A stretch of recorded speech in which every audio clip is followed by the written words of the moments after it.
La historia de la península ibérica es la historia de sus hombres, la historia de sus gestas, la historia de sus batallas, de sus hazañas, la historia de los guerrilleros, porque sí, los guerrilleros nacieron aquí. La guerrilla nació en la península ibérica, desde los tiempos de Viriato, aquellos guerrilleros famosos, aquellos que luchaban por su cuenta, siempre rebeldes ante el poder dominante, siempre pensando en su ideal, nunca unidos, eso sí, siempre valientes y dispuestos a morir con honor. Durante más de un siglo y medio, en todo el Mediterráneo se escuchaba un grito de guerra: «Desperta, ferro». Era el lema, era el leitmotiv que movía a unas compañías de mercenarios, unas compañías de hombres aguerridos, hombres del pueblo, hombres surgidos de los Pirineos. Eran los almogávares, eran los guerrilleros aragoneses y catalanes. Era momento para la expansión máxima del reino de Aragón. La historia de los almogávares estará hoy con todos vosotros en nuestros pasajes de la historia.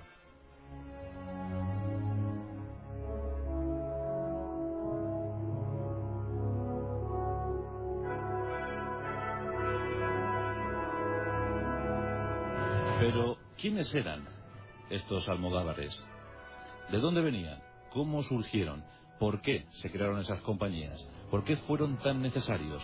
¿Por qué, posteriormente, tan prescindibles? Esta noche intentaremos adentrarnos en su historia, pero desde luego fue un hecho singular dentro de las milicias hispanas.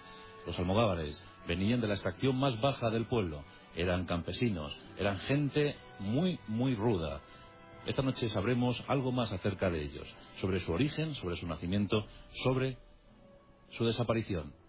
Entre 1238 y 1377, los almogávares fueron protagonistas absolutos de la guerra, imbatibles, invencibles. Eso sí, al final dominados por una curiosa táctica guerrera, el fuego griego. Esta noche contaremos en qué consistía ese fuego griego. Pero vamos a empezar por el principio, y eso es ahondar en la raíz de los almogávares.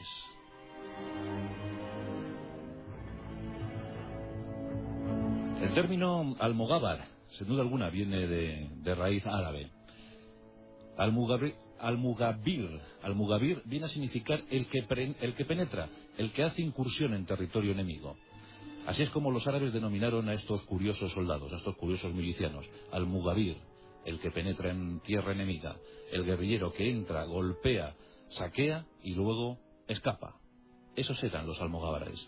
Y en principio podemos pensar que surgen en Asturias. En los Astures podemos encontrar esa raíz. Esa es una de las hipótesis.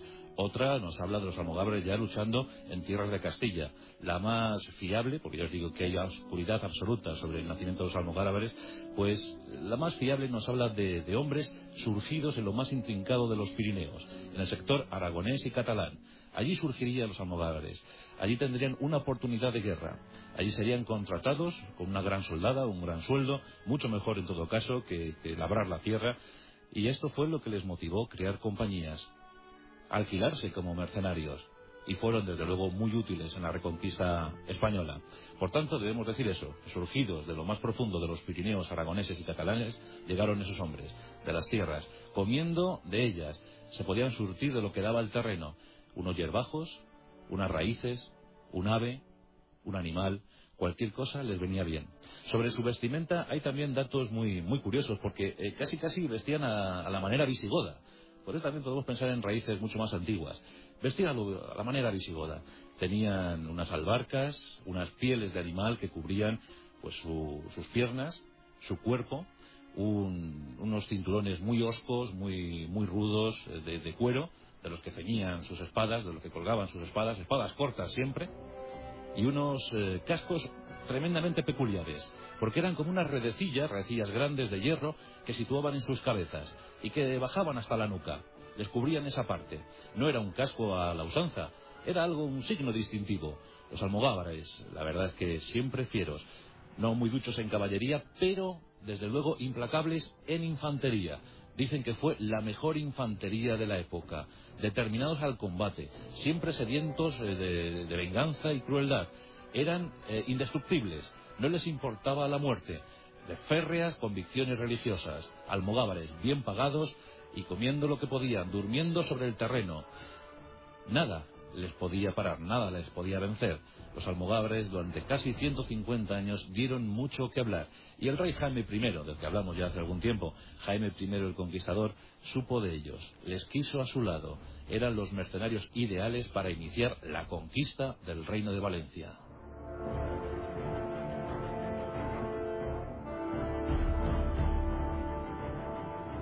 A los almogávares les encantaba la lucha cuerpo a cuerpo, la dominaban a la perfección, estaban siempre permanentemente siendo instruidos, entrenándose para el combate cuerpo a cuerpo. Tenían esa espada, una espada corta, con la que atacaban, una espada además, un modelo muy singular. Además, portaban una lanza de acometida, y luego 3 dardos, 3 jabalinas que lanzaban con absoluta certeza, jabalinas duras, férreas, que podían traspasar armaduras. Eran desde luego muy buenos tiradores, excelentes tiradores. El almogávar llegaba, se situaba frente al enemigo, a escasos metros. Era en eso muy temerario. Lanzaba sus dardos y cuando había agotado esta munición, cogía con su lanza y acometía. Una vez quebrada la lanza, desenvainaba la espada y ahí lanzaba su grito de guerra: ¡Desperto, ferro! En ese momento toda la compañía de almogávares se lanzaban como un solo hombre al ataque. Y entonces nadie osaba hacerles frente. Así durante años.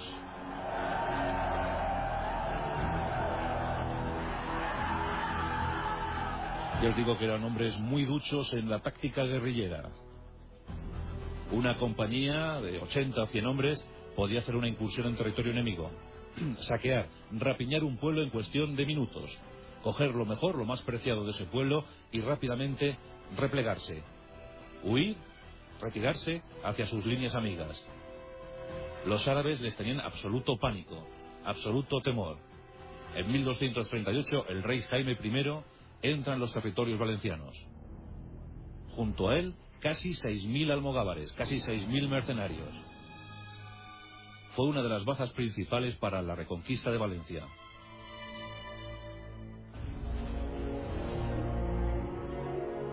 Aquellos hombres de Aragón, aquellos hombres de Cataluña, extraídos de lo más popular, extraídos de lo más bajo de la sociedad, brillaron con luz propia.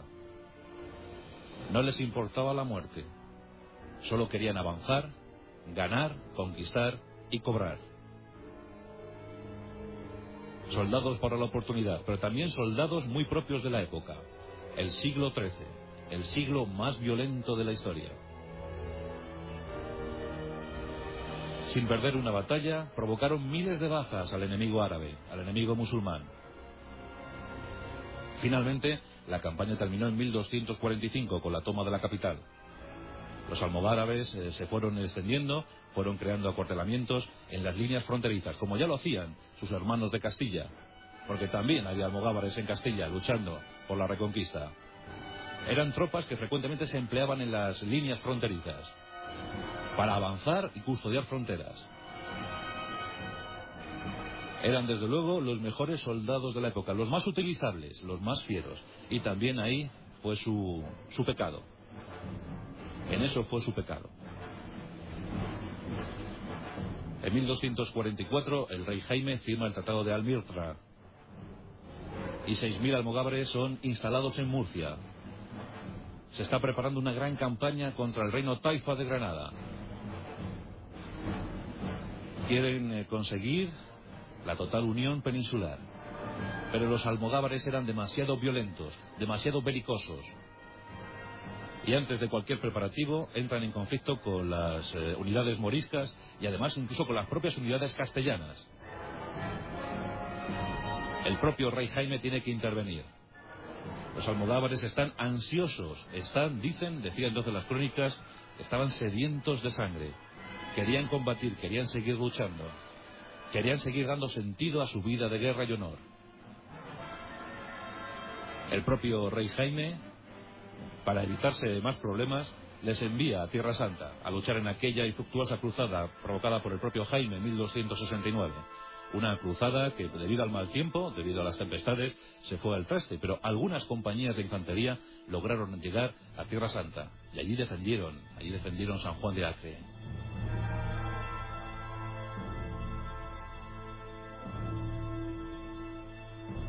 Finalmente hubo que encontrar nuevas aventuras, nuevos rumbos. Ahí estaban los consulados del mar, ahí estaban las ansias expansionistas del reino de Aragón. Y en Sicilia había muchísimas disputas por el territorio.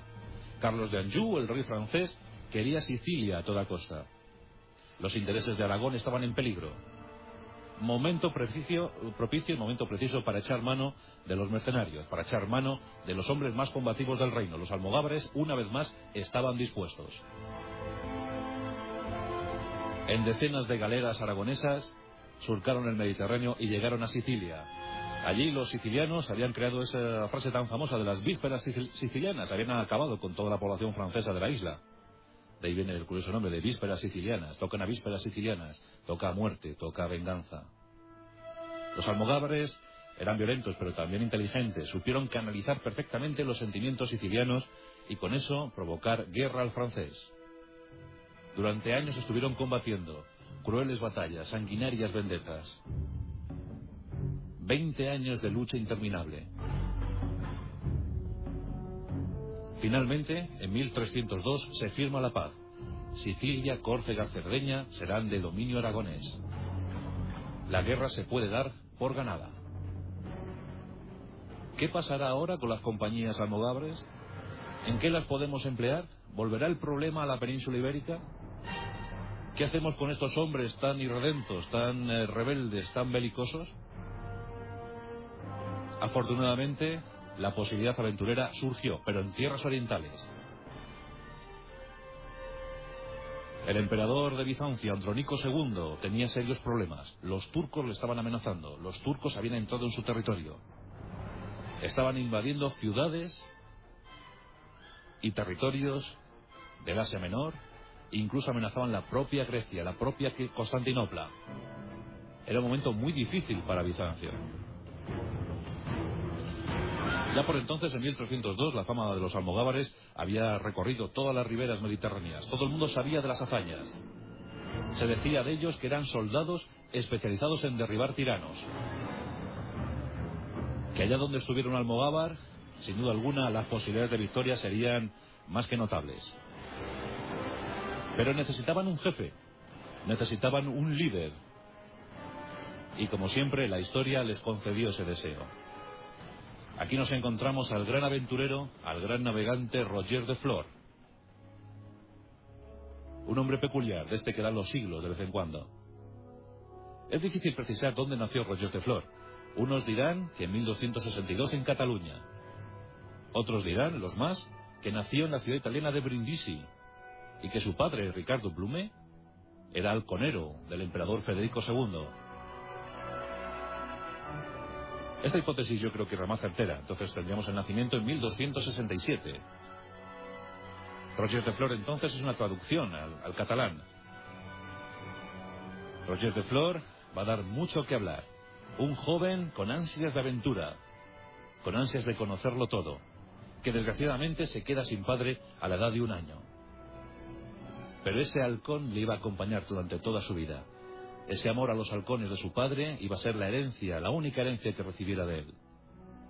Con tan solo 15 años fue acogido, fue tutelado por los templarios. Un viejo templario se fijó en el joven, un joven apuesto, un joven aguerrido, un joven brillante. En muy poco tiempo, Roger de Flor prosperó en la orden de los templarios. Los monjes guerreros, con sus emblemas blancos y bermejos. Roger de Flor fue feliz. Fue su auténtica familia. Allí creció. Y allí consiguió ser sargento de la orden templaria. Y un oficial sargento era mucho decir para la poca edad que tenía Roger de Flor. Durante años estuvo instruyendo. Y pronto le llegó la oportunidad, el capítulo para seguir avanzando, para seguir prosperando como persona, como templario. En San Juan de Acre la situación era muy complicada. Los cristianos estaban siendo cercados. Había que desalojar la zona, había que huir, había que abandonar, había que renunciar definitivamente a Tierra Santa. Año de 1291. Roger de Flor tiene 24 años y tiene una potente nave, la mejor nave templaria, la mejor nave que los templarios tenían. Y, curiosamente, el nombre de esa nave era el Halcón. Roger de Flor, joven capitán de una nave llamada el Halcón, se acerca a San Juan de Acre, año de 1291. Los musulmanes están asolando la región. Los pocos cristianos están pidiendo desesperadamente que alguien les ayude, que alguien les saque de ahí. Y Roger de Flor, con otras galeras, llega a la zona y empieza, como si fuera Dunkerque, a desalojar cristianos de la zona, a desalojar cristianos con sus familias y con su patrimonio. Y aquí llega el auténtico problema para Roger de Flor, porque yo os he dicho que era ambicioso en todos los sentidos. Quería notoriedad, quería honor, pero también buscaba patrimonio y riqueza. Una leyenda negra se ceba sobre el joven. Cuando devuelve a los cristianos a Europa, empiezan a comentar que Roger de Flor no ha devuelto todos los tesoros, todo el patrimonio que había cogido en San Juan de Acre. Empiezan a decir que Roger de Flor había robado, que se había apropiado indebidamente de ese patrimonio. Es sometido a un juicio sumarísimo y es desposeído de sus atributos templarios, expulsado de la orden. La duda es demasiado grande. Está desolado, con tan solo 24 años y fuera de su gran familia, fuera de los templarios. Él siempre guardó la vocación, él siempre guardó aquel ímpetu, aquel carisma, aquella personalidad que le dieron los templarios. Lo guardaría siempre. Nunca fue vengativo, nunca se quiso vengar de ellos. Mientras tanto, nuestros almogávares siguen combatiendo en Sicilia. Durante años, Roger de Flor va caminando por las repúblicas italianas, Génova, Venecia. Nadie le quiere, se pone a servicio de quien le quiera pagar, pero su fama negra es demasiado grande. Finalmente, en ese año de 1302, surge la oportunidad de ir a Bizancio. Hay que luchar contra el turco, en definitiva, hay que luchar contra el infiel. Y los almogávares le nombran gran capitán, le nombran jefe de aquellas compañías de mercenarios. Los desposeídos, los irreductibles, los desheredados, nombran al gran desheredado Roger de Flor como su jefe. Todos van a tener una nueva oportunidad, todos van a redimirse a tierras orientales. Con 39 galeras y una fuerza estimada entre los 3.000 y 4.000 hombres, los almogávares van rumbo a Constantinopla. Les acompaña el bagaje, pero también las familias, sus mujeres, sus hijos, todos van con ellos. Es una gran expedición. Esas miles de personas llegan a Constantinopla. Les espera Andrónico II, está desesperado, los turcos están a las puertas de su reino, a las puertas de su imperio. Roger de Flor y sus compañías de infantería, también los jinetes, llegan y se disponen a dar batalla. Aquella táctica guerrera era desconocida para los turcos y pronto sufren los efectos. Llegan los primeros combates. Al grito de "Desperta ferro", los aragoneses y catalanes entran en combate con los turcos. En algunas batallas la masacre es de tal calibre que muchos turcos empiezan a replegarse horrorizados sin presentar batalla. En una de ellas 13.000 muertos, en otras 6.000, en otras 7.000, en otras 12.000, en otras 20.000. Los turcos caen a miles. Diferentes plazas como Filadelfia, como Éfeso, como Galípoli, van cayendo una tras otra. La fama de los almogávares es inmensa.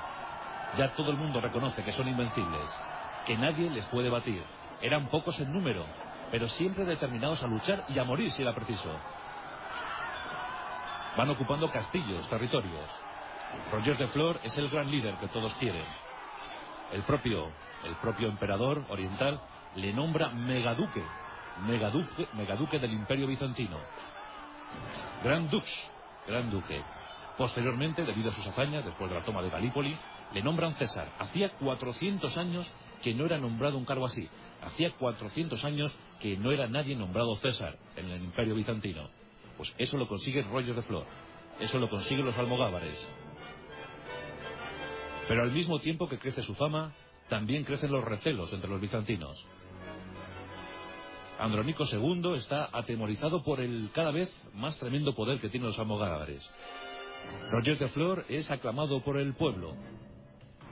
Le ven como gran líder, le ven como gran héroe, como aquel que puede derrotar a los tiranos, como aquel que puede devolver la libertad al pueblo.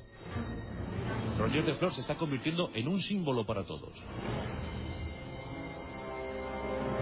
Ahí le siguen sus grandes lugartenientes, como es el caso de Berenguer de Entensa, o el propio Bernard de Rocafort. Hombres muy potentes, hombres muy endurecidos por el combate y las circunstancias. El hijo de Andrónico, asociado al trono, Miguel, que será Miguel IX, del linaje de la dinastía de los paleólogos, desconfía de Roger de Flor, casi dicen que le tiene envidia. Dicen que a Miguel le gustaría ser como Roger, pero que sus actitudes, sus virtudes no son las mismas. No era tan buen guerrero. Finalmente, mediante engaño, convocan a Roger de Flor a una gran fiesta que se va a dar en su honor, presumiblemente porque se estaba preparando una segunda campaña contra los turcos. Nos encontramos en el año de 1305, en la localidad de Adrianápolis. Adrianápolis había pasado a la historia por ser el lugar donde los visigodos, la caballería visigoda, había derrotado a las huestes romanas de Oriente. Eso fue en el año 378. Habían pasado, por tanto, casi 1000 años. En Adrianápolis se iba a consumar la traición. En medio del convite, en medio de la fiesta, un jefe alano entra en el recinto, entra en la sala y con sus hombres degolla literalmente a Roger de Flor y a sus lugartenientes. Fue una terrible tropelía cometida con los almogávares, pero estos no iban a dejar pasar aquel capítulo de horror. Los almogávares, una vez enterados de todo eso, juran venganza, van a vengar a su jefe. Han estado unidos, han dado sentido a su vida gracias a Roger de Flor. Están solos en tierra enemiga, con pocos efectivos, pero aún así se unen y fortifican sus almas para lanzar la famosa venganza catalana, lo que se llamó la venganza catalana. Unos cientos de guerreros, unos cientos de infantes y pocos jinetes empiezan a asolar las tierras de Bizancio. Andrónico ya no está aterrorizado por los turcos, no. Ahora está atemorizado y cabizbajo por lo que ha hecho a Roger de Flor y por lo que se le viene encima. Los almogávares están haciendo de las suyas. Están destrozando su imperio. Unos cientos de hombres están luchando contra miles de bizantinos y nadie les puede parar. Desperta Ferro. Es el grito de guerra que circula por todos los Balcanes, que circula por Grecia. Avanzando, destruyendo, tomando ciudades. Finalmente, y después de haber perdido a sus líderes, a Berenguer y a Bernard, los almogávares deciden pasar a la defensiva y establecen un reducto, un reino, lo que será llamado la Gran Compañía, una especie de país independiente justo en el centro de Grecia. Allí se establecen con sus familias y lo cierto es que nadie osó atacarles. Nadie quería saber nada, nadie quería luchar contra los almogávares. Les dejaron estar, les dejaron vivir entre 1311 y 1325. Famosa es la entrada almogávar en Atenas. Tomaron la ciudad, se hicieron con ella, cogieron lo que quisieron. Y es curioso que el nombre de Aragón resonó con fuerza, porque cuando las compañías de almogávares entraron en Atenas, el grito no era Despertaferro, no había que combatir, habían tomado la ciudad. El grito era Aragón, Aragón. El ducado de Atenas, el ducado de Neopatria. Allí se establecieron y allí aguantaron durante años. Finalmente se fueron mezclando con la población. Habían llevado sus familias y se fueron hibridando, se fueron mestizando con los griegos. En 1377, Pedro IV el Ceremonioso reivindica su derecho a dominar aquellos territorios. Atenas y Neopatria formarán parte ya de la corona de Aragón. Y eso gracias a aquellos mercenarios, gracias a aquellos hombres del pueblo, aquellos hombres surgidos de los Pirineos, aquellos hombres que comían hierbas, que podían tomar raíces, que comían de lo que hubiera, y si no había, pues no se comía, que dormían sobre el terreno porque era su mejor cama, eso decían ellos.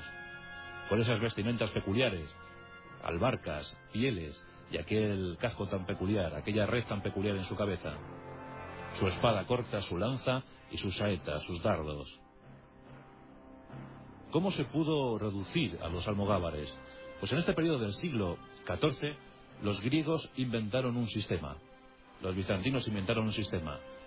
Y eso hizo mucho daño a los almogávares. Ellos eran imparables, nunca retrocedían ante el adversario.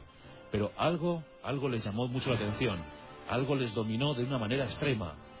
Y es que los bizantinos habían inventado el fuego griego. Vamos a explicar la situación. ¿Cómo era el fuego griego? Imaginemos la compañía, diferentes compañías de almogávares. Imaginemos pues unos 1500, 1600 hombres formados y avanzando hacia el enemigo. los griegos esperando pacientemente. Habían descubierto algo llamado nafta, vamos, petróleo. Antes, las flechas incendiarias se podían apagar fácilmente, incluso llegaban ya apagadas a destino, pero el fuego griego era distinto. El petróleo mantenía el fuego, y los griegos empezaron a dominar esa situación. Cogían sus flechas, las impregnaban de nafta y las disparaban contra los almogávares.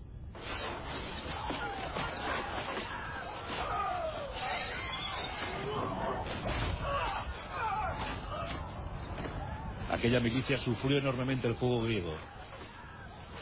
Los cuerpos ardían. Nadie podía apagar aquel fuego. Decían incluso que era un fuego mágico, un fuego envenenado. ¿Cómo es posible que no se pudiera apagar esa flecha? Los cuerpos de los amigos iban cayendo, muertos, quemados.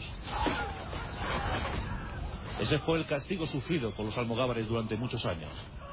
Aún así, no les pudieron vencer. Miles de almogávares quedaron tendidos para siempre en los campos de Oriente. Pero lo que permanece imperturbable como una hoguera de fuego griego es la leyenda de aquellos hombres invencibles, aquellos hombres que lucharon en la Reconquista, aquellos hombres que lucharon en Sicilia, aquellos hombres que consiguieron para Aragón nada más y nada menos que el ducado de Atenas, el ducado de Neopatria, aquellos que doblegaron a los temibles turcos. Antes de la Armada Invencible hubo otra escuadra, la de los almogávares, y un líder tremendo, un líder virtuoso, un líder esplendoroso, del que luego los poetas catalanes se encargaron de exaltar su figura, Roger de Flor, el gran líder, el gran capitán de los almogávares, los desposeídos, los desheredados, los que sirvieron con fervor, los que sirvieron con distinción al reino de Aragón, los que procuraron para este reino su máxima grandeza, su máxima expansión por el Mediterráneo. Hoy por eso les hemos querido rendir homenaje, desde Jaime I hasta Pedro IV, los almogávares en la historia de nuestro país.